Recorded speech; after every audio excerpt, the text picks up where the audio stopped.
Rachel, this is Michelle Mazzara from St. Paul, Minnesota, home of the Minnesota Vikings, and as we say, Minnesota nice. I'm here today to share with you some of my Super Bowl favorites. First, we're going to start out with one of my signature appetizers that I love to make, and it's a crowd pleaser. We're going to make today sriracha shrimp sliders with a kale, cabbage, Brussels sprout slaw. First, what you're going to do is you're going to buy one bag, 12 ounce of cooked shrimp. You want to thaw that out. And then, as I said, this is a sriracha dish, so we're going to use sriracha sauce, which is a Thai chili sauce. We're going to mix that with some mayonnaise, some Old Bay sauce, some green onions. And what we're going to do is put the sauce in with the shrimp, fold it in. You don't want to be too rough with the shrimp. You just kind of want to toss it in, like so. Now we've got our shrimp mixture. Then we're going to, like I said, make a kale cabbage slaw with Brussels sprouts and sweet kale and some cabbage. I've made a vinaigrette, and one of the ingredients that I use in this is orange muscat champagne vinegar. It's delicious. In the vinaigrette, I've combined fresh lime juice, this vinaigrette, some olive oil, some salt and pepper, and whisked it together. So we're going to toss this vinaigrette into the kale salad, like so. And this is a really fun appetizer. I make it a lot in the summer, and in Minnesota, it's so cold. I like to bring it in January and serve it for game day because it kind of makes everybody feel like summer is eventually going to get here. Today, believe it or not, it was only 10 degrees. Then, to assemble this little fun slider, all you do is you take a tablespoon of the shrimp mixture. You want to get some sweet honey buns. I love these. And they come in the little slider size. Then we're going to take another tablespoon of the slaw we just made, top it on top. Then you're going to put the top cover of the little bun on top and take this cute little football pick, and this is the final product.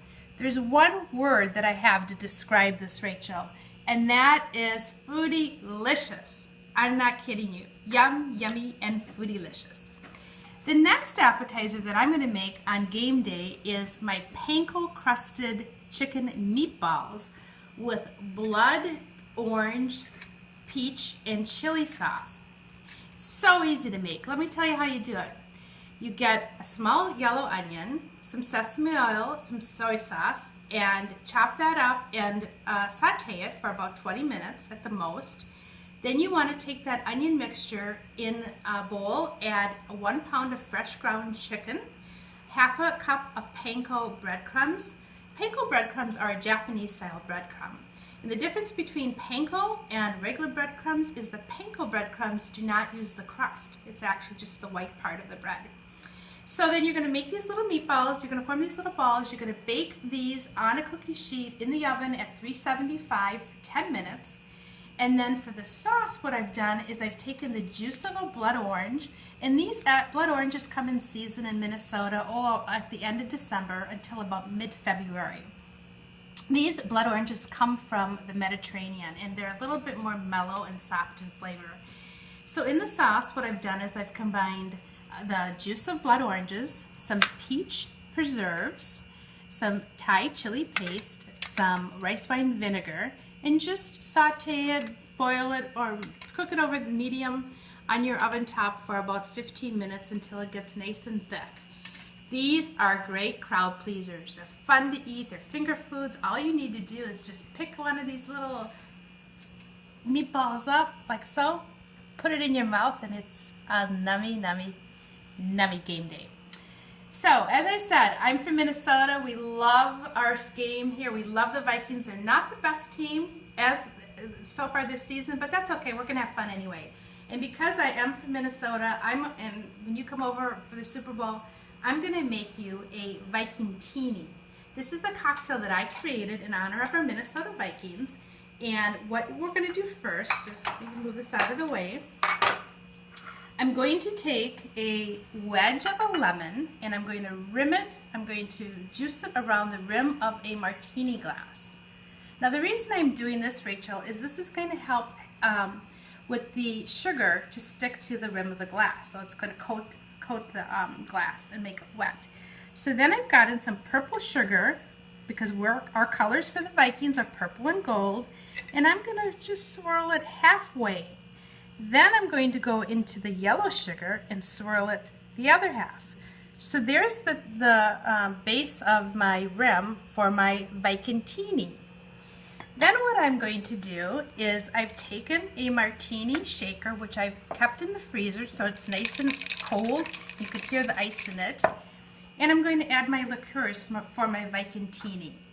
And this drink, when you have it with all of my appetizers, you're really going to be feeling the Viking spirit. The first liqueur that I'm going to add into my shaker is Chambord. Chambord is a black raspberry liqueur from France. And it's purple. That's why I'm using it, because we love Minnesota Vikings, purple and gold. Then I'm going to use Limoncello. Limoncello is an Italian liqueur from southern Italy, mostly known from Sorrento. It's a very nice, refreshing lemon after dinner drink. And it's yellow, so I'm adding that for the Viking color. Then I'm going to add Citron Vodka, which is a lemon flavored vodka. Shake that up, and because we have an element of time, I've already created my Vikingini. It's refreshing, it's sweet and sour. It's kind of a combination with the lemon, and the Chambord is sweet, but the limoncello is lemony. It's delicious, and it really warms you up. And in Minnesota, that's what we want to do. We want to get warm. And as we say in Minnesota, this is what we do when we go to the Vikings games. We wear our little hand and we say, "Skål! Go Vikings!" Thank you, Rachel, for letting me be part of your Super Bowl festivities.